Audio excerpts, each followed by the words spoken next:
नमस्कार दोस्तों, Ruby Chandra classes YouTube channel के वीडियो में दोस्तों आज हमने फिर फिजिक्स से संबंधित बहुत ही महत्वपूर्ण प्रश्न आपके बीच लेकर आया हूं।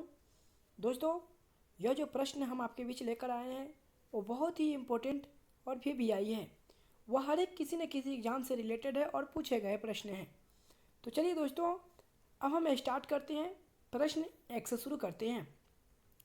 कह रहा है जल के आयतन में क्या परिवर्तन होगा यदि तापमान 9 डिग्री सेल्सियस से गिराकर 3 डिग्री सेल्सियस कर दिया जाता है। आपके बीच ऑप्शन है आयतन में कोई परिवर्तन नहीं होगा, आयतन पहले बढ़ेगा और बाद में घटेगा, आयतन पहले घटेगा और बाद में बढ़ेगा, और ऑप्शन डी में कह रहा है पानी जम जाएगा। दोस्तों यह सबसे पहले मैं आपको बता दूं कि यह प्रश्न जो है यूपीएससी 1997 में पूछा गया प्रश्न है।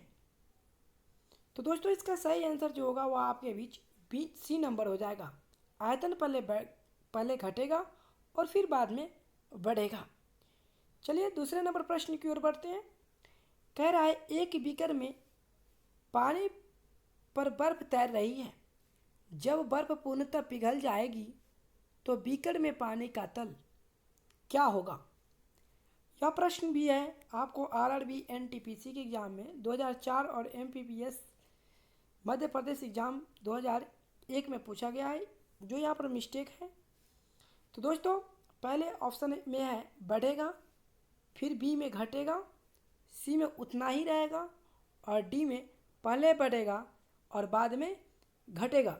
तो इसका सही आंसर जो है वह बी नंबर हो जाएगा, उतना ही रहेगा, ना कि वह बढ़ेगा और ना ही घटेगा।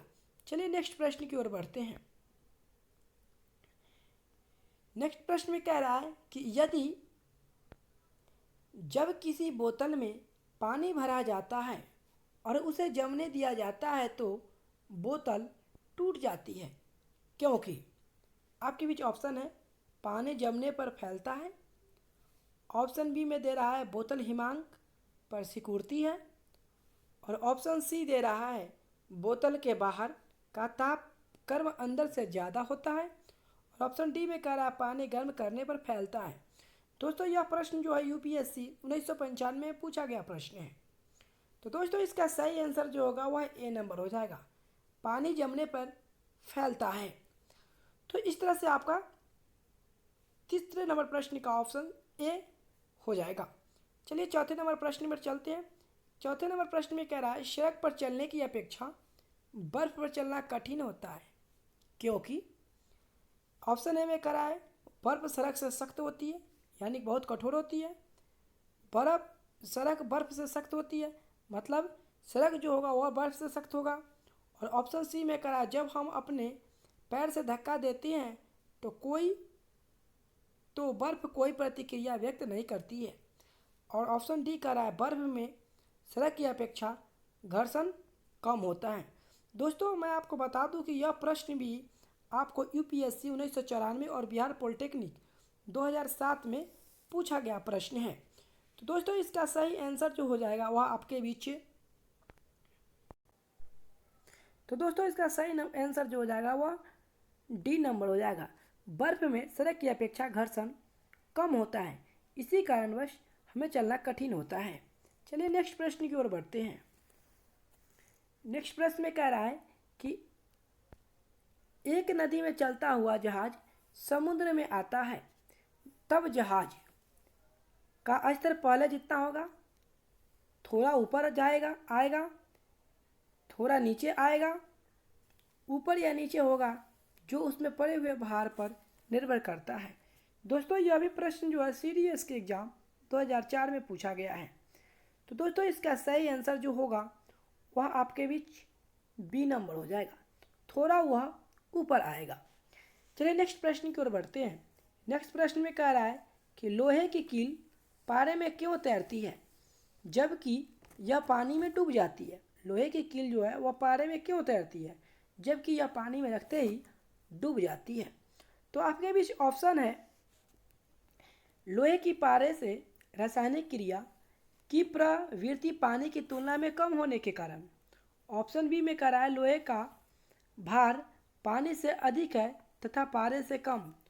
ऑप्शन सी है लोहे का घनत्व पानी से अधिक है तथा पारे से कम।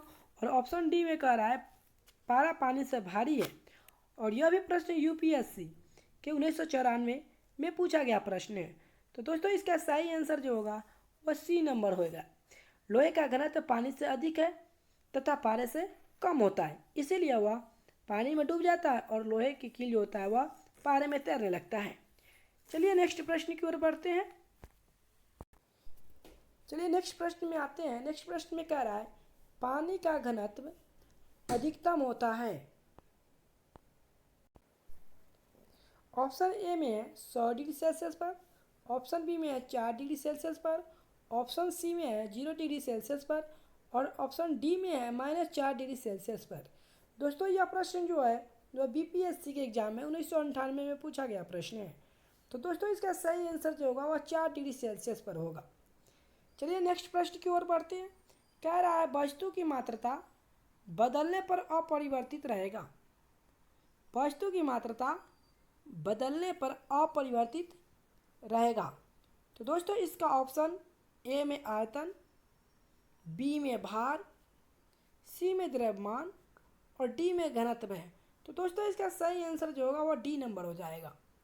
और यह भी प्रश्न आपको यूपीएससी में 1992 में पूछा गया प्रश्न है। चलिए अब नेक्स्ट प्रश्न में बढ़ते हैं। कह रहा है समुद्र में प्लवन करते आइसबर्ग का कितना भाग समुद्र की सतह से ऊपर रहता है। Option A 1/9, option B 1/10, option C 1/6, option D 1/4। तो इसका सही आंसर ए नंबर हो जाएगा। दोस्तों यह भी प्रश्न यूपी उत्तर प्रदेश के एग्जाम में 2005 में पूछा गया प्रश्न है। चलिए अब नेक्स्ट प्रश्न की ओर बढ़ते हैं। चलिए नेक्स्ट प्रश्न में चलते हैं। कह रहा है बर्फ के 2 टुकड़ों को आपस में दबाने पर टुकड़े आपस में चिपक जाते हैं क्योंकि ए नंबर ऑप्शन में कह रहा है दाब अधिक होने से बर्फ का गलनांक घट जाता है, ऑप्शन बी में कह रहा है दाब अधिक होने से बर्फ का गलनांक बढ़ जाता है, ऑप्शन सी में कह रहा है दाब अधिक होने से बर्फ का गलनांक पहले घटता है फिर बढ़ता है और ऑप्शन डी में कह रहा है दाब और गलनांक में कोई संबंध नहीं है। दोस्तों यह प्रश्न आरआरबी 2004 के एग्जाम में पूछा गया प्रश्न है। तो दोस्तों इसका सही आंसर ए ऑप्शन हो जाएगा। दाब अधिक होने से बर्फ का गलनांक घट जाता है। अब नेक्स्ट प्रश्न में चलते हैं। कह रहा है हवाई जहाज़ से यात्रा करते समय पेन से स्याही निकलने लगती है।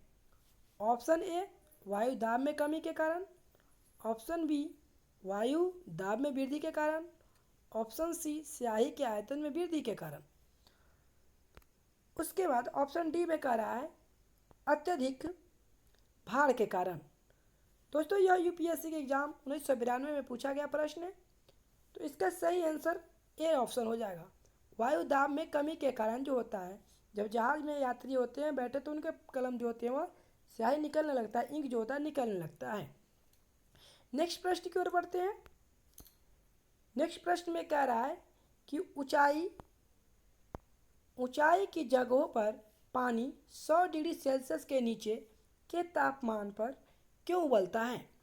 ऑप्शन ए क्योंकि वायुमंडलीय दाब कम हो जाता है अतः उबलने का बिंदु नीचे आ जाता है, ऑप्शन बी क्योंकि गुरुत्वाकर्षण कम होता है और ऑप्शन सी में कह रहा है पर्वतों पर भारी हवाओं के कारण और ऑप्शन डी कह रहा है उपयुक्त में से कोई सही नहीं है। और यह भी एग्ज़ाम जो है यूपीएससी के 1994 के एग्ज़ाम में पूछा गया प्रश्न है। तो दोस्तों इसका भी सही आंसर ए नंबर ऑप्शन होगा क्योंकि वायुमंडलीय दाब कम हो जाता है और अतः उबलने के बिंदु नीचे आ जाते हैं। नेक्स्ट प्रश्न की ओर बढ़ते हैं। नेक्स्ट प्रश्न जो है वह कह रहा है कि साबुन के बुलबुले के अंदर का दाब ऑप्शन ए वायुमंडलीय दाब से अधिक होता है, ऑप्शन बी में कह रहा है वायुमंडलीय दाब से कम होता है, ऑप्शन सी में कह रहा है वायुमंडलीय दाब के बराबर होता है, ऑप्शन डी में कह रहा है वायुमंडलीय दाब का आधा होता है। दोस्तों यह भी एग्जाम यूपीएससी के एग्जाम में 1995 में पूछा गया प्रश्न है। इसका सही ऑप्शन ए नंबर हो जाएगा। वायुमंडलीय दाब से अधिक होता है। अब चलते हैं नेक्स्ट प्रश्न की ओर। नेक्स्ट प्रश्न में कह रहा है वायुदाब मापी की रीडिंग में अचानक गिरावट इस बात का संकेत है कि मौसम ऑप्शन ए स्थिर तथा शांत होगा, ऑप्शन बी वर्षा युक्त होगा, यहाँ पर वर्षा युक्त होगा, और ऑप्शन सी ठंडा होगा, और डी में कह रहा है तूफानी होगा। तो दोस्तों यह एग्जाम यूपीएससी के एग्जाम 1996 में पूछा गया प्रश्न है। यह सब हम आपको पहले भी बता चुके हैं कि यह बहुत ही इम्पोर्टेंट प्रश्न है और अभी भी आई है, जो हर एक एग्जाम में इस तरह के प्रश्न आते रहते हैं और ये प्रश्न आए भी गए हैं। तो इसका सही आंसर डी नंबर ऑप्शन हो जाएगा, तूफानी होगा। चलिए नेक्स्ट प्रश्न की ओर बढ़ते हैं। नेक्स्ट प्रश्न में कह रहा है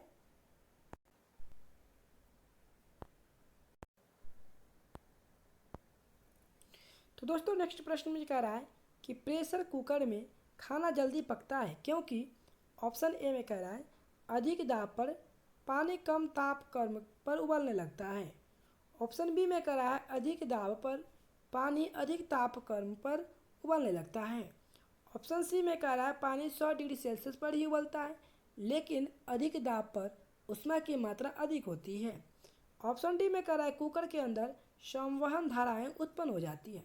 दोस्तों यह प्रश्न जो है यूपीएससी के 2007 के एग्जाम में पूछे गए हैं। तो दोस्तों इसका सही आंसर जो हो जाएगा वह आपके बीच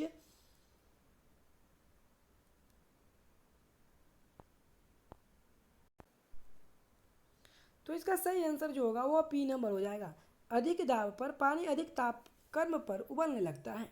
चलिए नेक्स्ट प्रश्न की ओर बढ़ते हैं। नेक्स्ट प्रश्न जो है वह कह रहा है कि हाइड्रोजन से भरा रबर का गुब्बारा वायु में ऊपर जाकर फट जाता है क्योंकि ऑप्शन ए हाइड्रोजन का भार बढ़ जाता है, ऑप्शन बी वायुदाब बढ़ जाता है, और ऑप्शन सी कह रहा है हाइड्रोजन का दाब घट जाता है, और ऑप्शन डी कह रहा है वायुदाब घट जाता है। तो दोस्तों इसका सही आंसर डी होगा क्योंकि जैसे ही वो ऊंचाई पर जाता है तो वायुदाब घटता है और इसी कारणवश यानी वह गुब्बारा जो होता है वो फट जाता है। आपने अभी पिछले क्वेश्चन में आपने देखा, पिछले क्वेश्चन में आपने आपको बताया कि क्या होता है कि जब हम जहाज़ पर जाते हैं तो जहाज़ पर जाने के उपरांत क्या होता है कि वहाँ पर वायुदाब की कमी होता है, जो हम आपको इस प्रश्न के बारे में बताए थे। तो वहाँ पर वायुदाब जो होता है वह घटता है जिसके कारण यानी कलम का स्याही भी जहाज़ में क्या होता है कि निकलता है, तो इस कारण से वह हो जाएगा। अब चलते हैं नेक्स्ट प्रश्न की ओर। नेक्स्ट प्रश्न में कह रहा है कि सूर्य में निरंतर ऊर्जा का सृजन किस कारण होता रहता है, ऑप्शन ए नाभिकीय संलयन, ऑप्शन बी में नाभिकीय विखंडन, ऑप्शन सी में रेडियो सक्रियता, और ऑप्शन डी में कह रहा है कृत्रिम रेडियो सक्रियता। दोस्तों यह प्रश्न एसएससी उत्तर प्रदेश 2002 और 8 दोनों में पूछा गया प्रश्न है और एनडीए 2013 और सीडीएस 2013 के एग्जाम में पूछे गए प्रश्न है। तो दोस्तों इसका सही आंसर नाभिकीय संलयन होगा, ऑप्शन ए हो जाएगा। चलिए नेक्स्ट प्रश्न की ओर बढ़ते हैं। नेक्स्ट प्रश्न में कह रहा है कि चाबी भरी घड़ी में कौन सी ऊर्जा होती है, चाबी भरी घड़ी में कौन सी ऊर्जा होती है। तो दोस्तों ऑप्शन में दिया है गतिज ऊर्जा, ऑप्शन बी में दिया है स्थितिज ऊर्जा, और ऑप्शन सी में दिया है यांत्रिक ऊर्जा, और ऑप्शन डी में दिया है संचित ऊर्जा। तो दोस्तों इसका सही आंसर जो होगा वह आपके बीच गतिज ऊर्जा हो जाएगा, ऑप्शन ए होगा गतिज ऊर्जा। चलिए नेक्स्ट प्रश्न की ओर बढ़ते हैं। नेक्स्ट प्रश्न 19वां है, कह रहा है जब हम रबर के गहे वाले सीट पर बैठते हैं, यहाँ पर मिस्टेक है थोड़ा सा, गद्दे वाले होगा, सीट पर बैठते हैं या गद्दे पर लेटते हैं तो उसका आकार परिवर्तित हो जाता है तो ऐसे पदार्थ में पाया जाता है, ऐसे पदार्थ में पाया जाता है। तो ऑप्शन ए गतिज ऊर्जा, ऑप्शन बी स्थितिज ऊर्जा, और ऑप्शन सी में संचित ऊर्जा, ऑप्शन डी में कह रहा है विखंडन ऊर्जा। तो दोस्तों इसका सही आंसर जो होगा वह ए नंबर हो जाएगा, गतिज ऊर्जा हो जाएगा, सॉरी स्थितिज ऊर्जा हो जाएगा, स्थितिज ऊर्जा। तो दोस्तों इसका सही आंसर जो होगा वह स्थितिज ऊर्जा हो जाएगा, यह ऑप्शन गलत है। चलिए नेक्स्ट प्रश्न की ओर बढ़ते हैं। कह रहा है निम्नलिखित में से किसमें गतिज ऊर्जा नहीं है? ऑप्शन ए चली हुई गोली, ऑप्शन बी बहता हुआ पानी में, और ऑप्शन सी चलता हथौड़ा, और ऑप्शन डी खींचा हुआ धनुष। दोस्तों यह प्रश्न जो आरआरबी के एग्जाम 2002 में पूछा गया प्रश्न है, तो इसका सही आंसर जो होगा वह डी नंबर हो जाएगा, खींचा हुआ धनुष में गतिज ऊर्जा नहीं होता है। चलिए नेक्स्ट प्रश्न की ओर बढ़ते हैं। चलिए नेक्स्ट प्रश्न में चलते हैं। नेक्स्ट प्रश्न में कह रहा है कि जब एक चल वस्तु गति दुगुनी हो जाती है तो उसकी गतिज ऊर्जा, ऑप्शन ए दुगुनी हो जाती है, ऑप्शन बी चौगुनी हो जाती है, ऑप्शन सी समान रहती है, ऑप्शन डी 3 गुनी बढ़ जाती है। दोस्तों यह आरआरबी के एग्जाम 2011 में पूछे गए प्रश्न है। तो दोस्तों इसका सही आंसर जो होगा वह बी नंबर हो जाएगा, चौगुनी हो जाती है। नेक्स्ट प्रश्न और इस वीडियो का लास्ट प्रश्न है। तो कह रहा है कि निम्नलिखित में से कौन सा नियम इस कथन को वैध ठहराता है कि द्रव्य का न तो सृजन किया जा सकता है और न ही विनाश किया जा सकता है?